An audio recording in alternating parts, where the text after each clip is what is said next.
Hello, my name is Blade, and today I'll be giving you 8 random movie recommendations.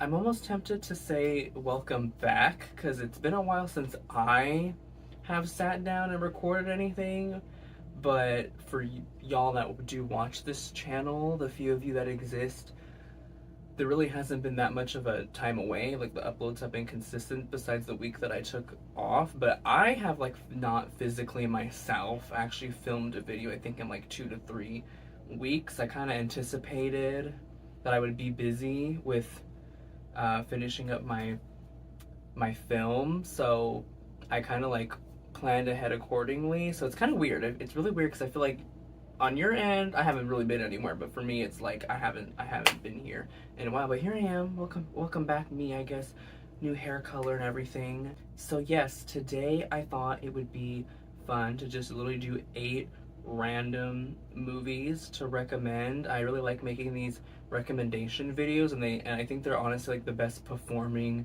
videos on this channel. So I know people are very into them as well. And I thought, you know what? Why does it always have to be a theme? Like, as much as I will continue to do those, as fun as they are fun to do, but I kind of like to do themed ones more around the time that they're like relevant, if that makes sense. Like October, do you know scary movies and like stuff like that. And I still would love to do like specific like genre recommendations, but I thought, there's a lot of movies that might not find themselves getting mentioned even in those like specific videos, and I love to talk about movies. So these are just 8 random movies that I'm going to be talking about, recommending to you. So without further ado, let's get into it.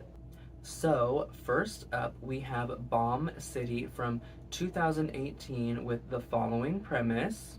An ongoing feud between punk rockers and a more affluent clique in a small Texas town leads to a hate crime.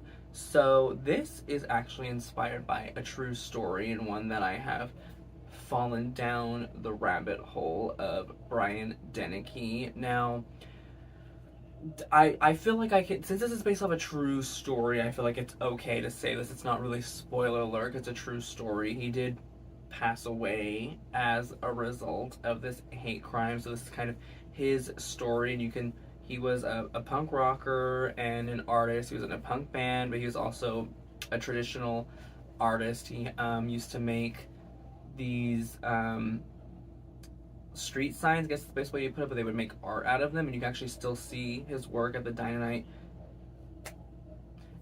Dynamite Museum in Texas. And I think this is a great dramatic watch. I really, true story inspired movies, I think, can be very tricky territory because they can come off as very predatory is probably not the right word, but like capitalizing on deaths and traumatic events. But I do think there are times when people do approach them with care and they're really wanting to highlight the story. This is definitely one of those cases. I know the family and people that knew him do enjoy this movie and think that the actor who portrayed him did a good job. So I think this is one of those scenarios where it was a very respectful approach, and I'm glad they uplifted this story because I really don't think a lot of people know about it. It is something that I think deserves attention in that it really didn't happen that long ago. I believe it was like late 90s, early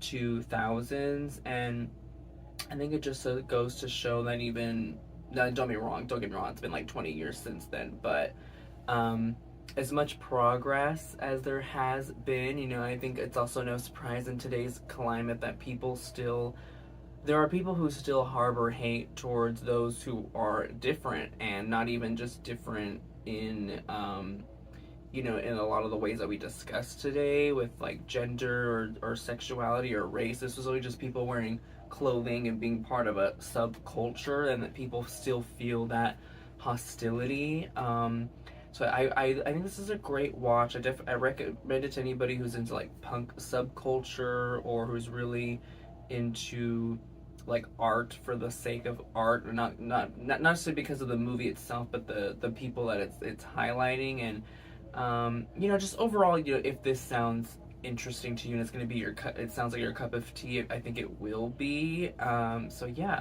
if you would like to watch this movie, it is available on Amazon, Peacock and Tubi. It's widely available, so if it sounds interesting, you can get on it right now. Next up, we have Drugstore Cowboy from 1989 with the following premise. Bob Hughes is a leader of a family of drug addicts consisting of his wife and another couple who feed their habit by robbing drugstores as they travel across the country. After a tragedy befalls a member of his group, Bob decides he must leave behind his dysfunctional clan and go straight. Now, this is one of my favorite movies, possibly top 4 letterbox, I love this movie. I've brought it up before in it's been a running theme on this channel lately in fireworks season. But anyways, I've brought this movie up before, I believe, in my first DVD collection. I mentioned that I have the Criterion DVD of this movie, or probably Blu-ray. But anyway, I love this movie, so I thought in this little random film recommendations, I wanted to insert it in this list because even though I've highlighted it once or twice, I just don't think a lot of people know about this film, and I love this film. I love Matt Dillon, something we also know on this channel, and I just think this film it's witty, it's stylistically, editing wise, visually really really interesting. It has great performances from the entire cast, but it is mostly, I wouldn't say the whole time, but it is mostly centered on Matt Dillon's character Bob. So I just think it's a fun time, despite the it's a film about drug addicts and addiction, but also he does go leave it behind, so it's not totally it's definitely not glorifying it by any means. But this is if you are somebody who loves really I wouldn't say dry humor, but really satirical, witty dialogue and very charismatic lead characters, this is definitely for you. And it does have an air of it's definitely not art house by any means, but it has really creative visual choices. There's a lot of editing choices in this film that I think are so cool and definitely have inspired me as a filmmaker. And I just think it's, for me personally, I don't know if I could straight up call an everybody should see this once kind of movie, because it's just I have a personal love for it, but it's a movie I will forever and always want to show people and recommend to people. So yeah, if this sounds interesting to you, it's available on Amazon and Tubi, and as I mentioned, you can also purchase it on the Criterion Collection. Moving on, we have I Used to Be Funny from 2024 with the following premise. Stand-up comedian Sam struggles with PTSD and considers joining the search for a missing teenage girl she used to nanny.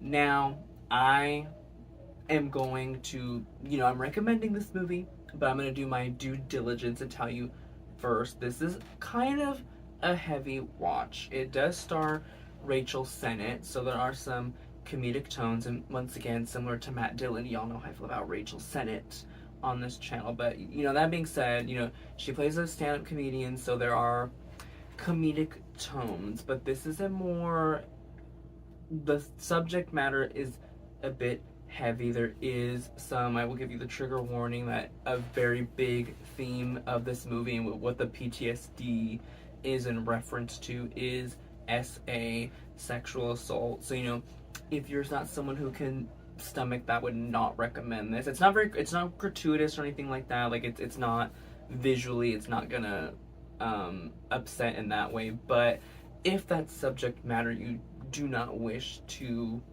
subject yourself to, I would skip this one. But that out of the way, I think this is a great movie. I got recommended to watch it by a friend. Really wish he would have told me that it was a little bit whoa, but that's okay. It was still really good. I think what I enjoy about this is it's a different POV than we normally get in these types of films. I like the perspective that it has on it, and I like how, I guess, real it feels to probably the experience of, I'm sure, a lot of people who have dealt with this type of thing, myself included. I really saw myself in a lot of Rachel Sennett's character Sam and what she was going through. And what I really appreciated too is that there was so many different perspectives offered, you know, in the way that that type of thing affects the lives of people, because it does. Obviously the victim's life is like the most impacted, but it's like a web, it's like a spider web, and it really, like, it affects in different ways across different people. So I really like the angle they came at it from, and I just think it's a really great watch. If that's anything that you enjoy, I would recommend it. You know, it was a South by Southwest pick in 2023. It also has Caleb Heron in it. You might know him from TikTok. So if that sounds interesting to you, it is available on Netflix. Next up, we have Lars and the Real Girl from 2007 with the following premise. A delusional young man strikes up an unconventional relationship with a doll he finds on the internet. So yeah, I'm gonna get it right out of the way. This is a movie about a man having a relationship with a sex doll. Now you might be like, Blade, that's fucking crazy. And you're right, it is fucking crazy. But believe it or not, this is a very heartwarming, endearing, emotional watch. Like, it stars Ryan Gosling. It also has Patricia Clarkson in it. Oh wait, no. Sorry, I don't know what happened on my notes, but yes, it does have Patricia Clarkson in it. It was a TIFF 2007 pick. So, yeah, this is weirdly a very human and like heartwarming story. You know, it's a little quirky given the premise, but I think it's interesting. I don't know if I would go as far as calling it a character study, but it does have character study like vibes. I really don't know how much to say about it, because I think it's just one that you kind of have to experience for yourself. I think this movie is really going to work for people who can allow the more quirky things in and still be endeared and not be kind of like turned off by it. I know it is about a sex doll, but it is not like in any way like sexual in nature at all. It's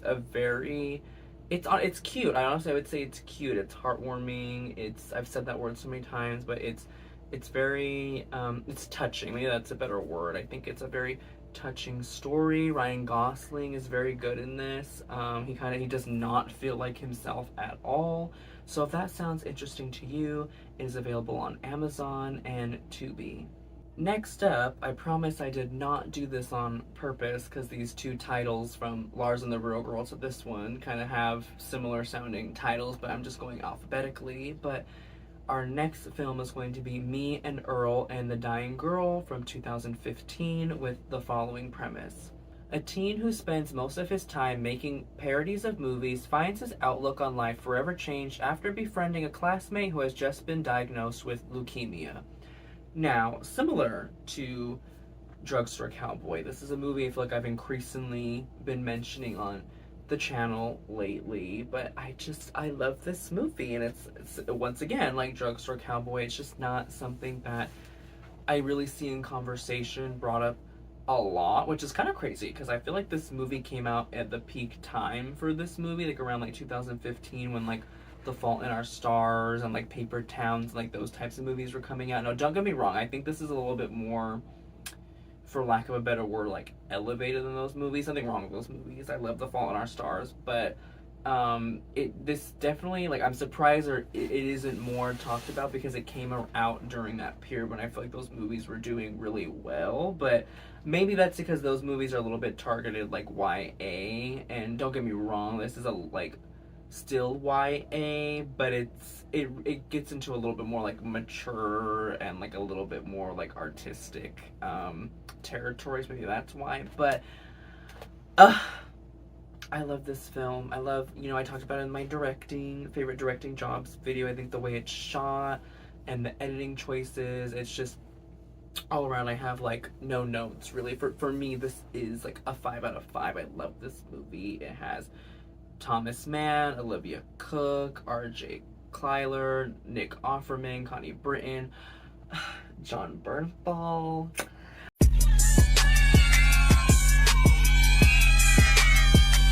Anyways, all deliver great performance in this. I think Thomas Mann being the lead, he's like perfectly cast in this movie. This is something like a very much like the type of role that he does super well in. And I think it is also like a role that could go over very wrong and be very cringy in the wrong hands. But he delivers a great performance, and I think I enjoy this story because somebody described it on Letterboxd in a really funny way, but I do think it's kind of true. And it was something around the lines of like, this is the Criterion collection, a collectionification of The Fault in Our Stars, and I do kind of have to agree. It is, you know, similar to The Fault in Our Stars in a couple of ways, but if it had a little bit more of like an artistic lens with the camera and the editing choices, and there's a lot of vignettes using like stop motion, so it's a little bit more, you know, artistically inclined. But it's a great movie. I think it's equal as emotional as it can get. It's also equally very fun and a good time. You definitely, like, don't get me wrong, like you probably will get emotional at moments, but you will walk away from this movie feeling very good. I think it's I don't want to keep using this word, but it's touching, it's heartwarming. So if that sounds like anything you're interested in, I would definitely recommend. I think I also really just have a connection to this film because as I've learned about my own neurodivergence, I find myself relating to Greg, the character played by Thomas Mann, because I mean, I don't think he's not canonly like autistic or anything, but he possesses a lot of traits that are very similar to that. And then also his like passion and his big focus is like filmmaking, so obviously for that aspect too I really relate. So if this film sounds interesting to you, it is available on Hulu. Next up, we have Parachute from 2024 with the following premise. After being released from rehab, Riley struggles to navigate the line between love and a new addiction. So this was a South by Southwest 2023 select, and also I think what's really interesting about this film, that I was already intrigued by like the film poster and the actors involved, but then I noticed it was co-written and directed by Brittany Snow, so that had me very interesting. This is her directorial debut. Now, Brittany Snow is, if you're not familiar with who that is by name, she is the star of several movies. She's in the Pitch Perfect series, she's in X, she's in John Tucker Must Die, so you know, she's been around the block. I do enjoy her acting, so I was very interested to see what she was going to do behind the camera, and I was not disappointed. Now, funny enough, continuing this little trend I'm on right now of the last movie kind of relating to the movie prior, this also has Thomas Mann, but the main star is Courtney Eaton, who is Lottie from Yellow Jackets, and it also has Kid Cudi in it. So overall, like, I think the cast is casting, the director is directing, but similar to I Used to Be Funny, there is some triggering subject matter, possibly. It's not anything to do with SA, but there's a lot of mental health stuff going on, including disordered eating, and it is a little bit like upfront about it. So this one I would like 100% say, like, if you are not in a good place with those topics, do not watch this movie. Like, I am at a good place with my own mental health currently, and even I, like, as much as I enjoyed the film, like, it was still like, ooh, like a rough, not rough, but you know, there's some uncomfortable moments. So just know that. But that being said, my God, is this movie good? It is. Courtney Eaton, her performance is so well done. I like her. I mean, I've already known she's a great actress from her portrayal as Lottie in Yellow Jackets, but she just, I think this really shows how dynamic of a performer she can be. There was times where she had to pretend to kind of be happy and then find actual happiness, and then play this really kind of manic person, and just so many like complex emotions that she had to portray, and it's not over the top. There's like subtlety, and then there are moments that are a bit more like in your face and dramatic. I think it's a really She delivers a great performance. But I really love the story that Brittany Snow put together, because I think this film really takes a look at. It reminds me of something Taylor Swift said about her song "This Is Me Trying," where she kind of expressed how the song is about how you can be trying so much, like and for you, you think you're doing so well, but from the outside people can be like you're doing like a really shitty job. I'd been thinking about addiction, and I've been thinking about people who, if they're either suffering through mental illness or they're suffering through addiction, or they have an everyday struggle, no one pats them on the back every day, but every day they are actively fighting something. But there are so many days that nobody gives them credit for that. Yeah. And so how often must somebody who's in that sort of internal struggle must want to say to everyone in the room, you have no idea how close I am to going back to a dark place, or you have no idea. Or you have no idea how hard it is to get to the point where you guys think is still shitty. You know, because sometimes when we, as people who are struggling with different things, we like might think we're doing like, you know, we're really, even if we're not doing great, we're doing the best that we can at this time, and that's not good enough for other people. I know I definitely understand that, so I think this film really captures that well, and showcasing somebody who's like really trying, but it just doesn't, it's just not easy. Addictions and mental health is just not always easy, and people from the outside will not always understand. But I also love that this film is unapologetic in looking at both sides, in that you do, as much as you sympathize with Riley, who Courtney Eaton plays, there are times where you are kind of like, okay, girl, like we need to like get it together, or like, oh, this is kind of shitty behavior. So I like that it takes kind of the objective stance of showcasing both like the person needing to like get it together and like take accountability, but also the like, hey, like why are you being so harsh? Like she's clearly trying her best, and you guys also maybe are not helping. So if any of that, I know I'm kind of going on and on about it, but if I think it's a great film and I would recommend it. Obviously that's what this video is, but it's one of the ones like where I'd really, really recommend you give it a chance. So if that sounds interesting to you, it is available on Amazon, Peacock, and Tubi.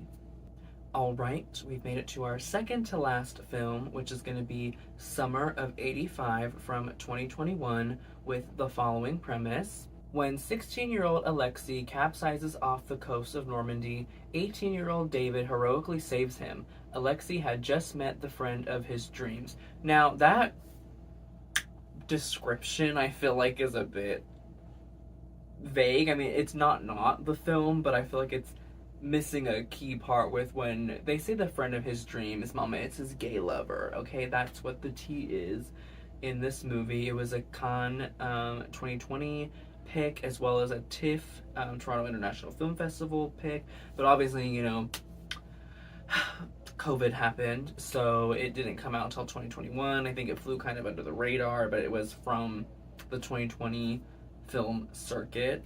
This is a French film, so you know, if you don't know French, obviously you have to listen to read subtitles, but I've said it a million times on this channel, some of you bitches really don't want to commit to reading subtitles, and you just commit to reading the fucking subtitles, okay? Like, don't be ignorant, don't be lazy. You guys have them on your English-speaking movies already, so really, what is the difference? Like, there's a whole world of film out there that you're missing just because you don't want to read some little subtitles, okay? But also, I can speak a little bit of French, and I've been learning French, so I don't need subtitles the way that you do. Anyways, back to Summer of '85. I actually watched this film as part of a little film club that I am in. So we were watching queer movies for June, and I was so sad that I watched this after I had already made my queer film recommendations, because I would have absolutely put this in there. I can see why for some people they might be disappointed by this film, but I really liked it. I think I liked the vibes. I liked that it felt like an 80s movie, and not like in the way in this weird like nostalgia train we've been on for the last like decade or so, honestly, where everything is set in the 80s or has like an 80s wardrobe, or like I don't know why we're so hell-bent on the 80s, but this movie felt authentically 80s. And what I mean is it took place in 1985 and it felt historically accurate in what was going on. Ooh, saying historically accurate about the 80s is crazy. But anyway, but what I mean is also literally the way the movie looks. I'd be very interested to know like what camera and like equipment they shot this on, because it looks like an 80s movie, and it does not have that feel of like just taking footage and like putting a whole bunch of like filters on it to make it look like it was from the 80s. Like it literally, you could put this movie on for people and tell them it was released in 1985, and like I feel like they would believe it. But this is a, I can't say nice, because there are some things that happen that I will not spoil that aren't exactly nice, but I do think this is a, for the most part, fun, young queer love story. That is the general idea of what this film is. And I also think it is just a great showcase of like young love and the highs and lows that come with that, and the kind of complexities. And there are some things that go on too that I think are honestly kind of mature for people as young as they are, but it's a very good watch. I would definitely recommend. You also will probably fall in love with David, or maybe not. He's a very polarizing character. His antics are either working on you or they're not. He's very charismatic. So yeah, if that sounds interesting to you, it is available through Amazon and Tubi. So I really didn't mean to do it with this video, but I just did somehow, where a lot of these movies have weird connections to the movie that I listed beforehand, because our last movie we're ending off on today is another French film, and that is going to be Yannick from 2023, with the following premise. In the middle of a performance of a play, Yannick interrupts the show to take the evening back in hand. He demands to be entertained but is rejected and ridiculed. Now, this is a feature-length film because it is over 60 minutes, but it is on the shorter end. It's only an hour and 7 minutes, so after I'm done talking, if it sounds interesting to you, what excuse do you have to not watch it? Because it's quickly digestible. Now, I put this film on this list for two main reasons. One, as I'll get into, it is a very good, I really enjoyed it. But B is, I watched it when I was already like midway in the process of writing my film that I've been working on, Glimmer. And I was like gagged at how much it reminded me of Glimmer. Like, don't get me wrong, it is a different premise, because Glimmer is about the performer themselves kind of crashing out, and this is an audience member crashing out. But just like tonally, it reminded me so much of what I was creating. It was kind of, I was like kind of like, oh, like I was like, this is a sign from the universe, I have to make Glimmer. Because like, anyways though, like it just, I was kind of shook at the similarities in tone and vibe.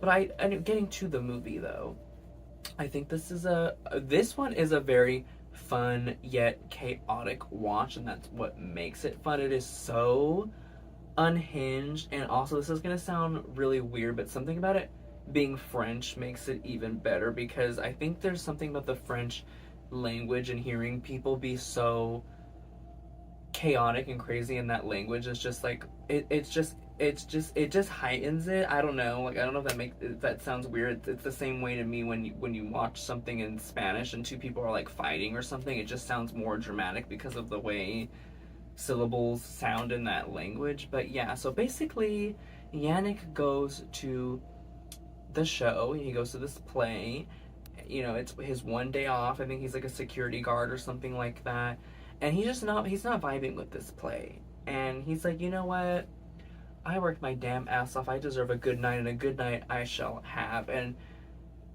chaos ensues, and not chaos as in like it's like things are happening left and right, but it's just so unhinged. This is definitely not a character study type of movie, but it is a character driven film, and it's just I really recommend it. I think it's just so, I have nothing really to say other than, like, as I've said, as it's just unhinged. I think divas who are into like Pearl and stuff will vibe with this. So if that sounds interesting to you, it is available through Mubi. You can also access it through Amazon with the Mubi subscription. But honestly, girl, go get yourself a Mubi subscription. They have some good stuff. Okay, they've got The Substance. They have Yannick. They secured the rights to Die My Love, and I'm very sad for when that movie comes out. So let's be out here supporting Mubi. I love Mubi, so get into it.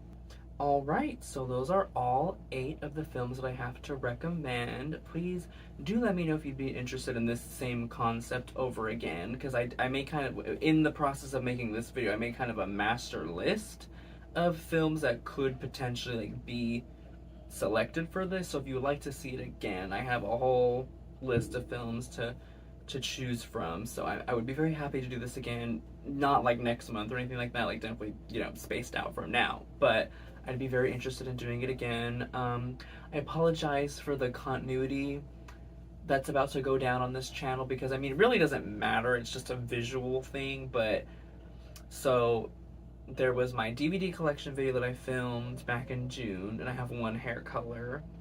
Then you're gonna get the house that Jack built, let's talk about, with the new hair color. Then you went back to my old hair color with the directing video, and then now we're here. So right now, presently, we're caught back up, but it's just, I don't know, it's really interesting the way that panned out. But anyways, that aside, I hope that you enjoyed this video, but as for now, I will see you in the next one.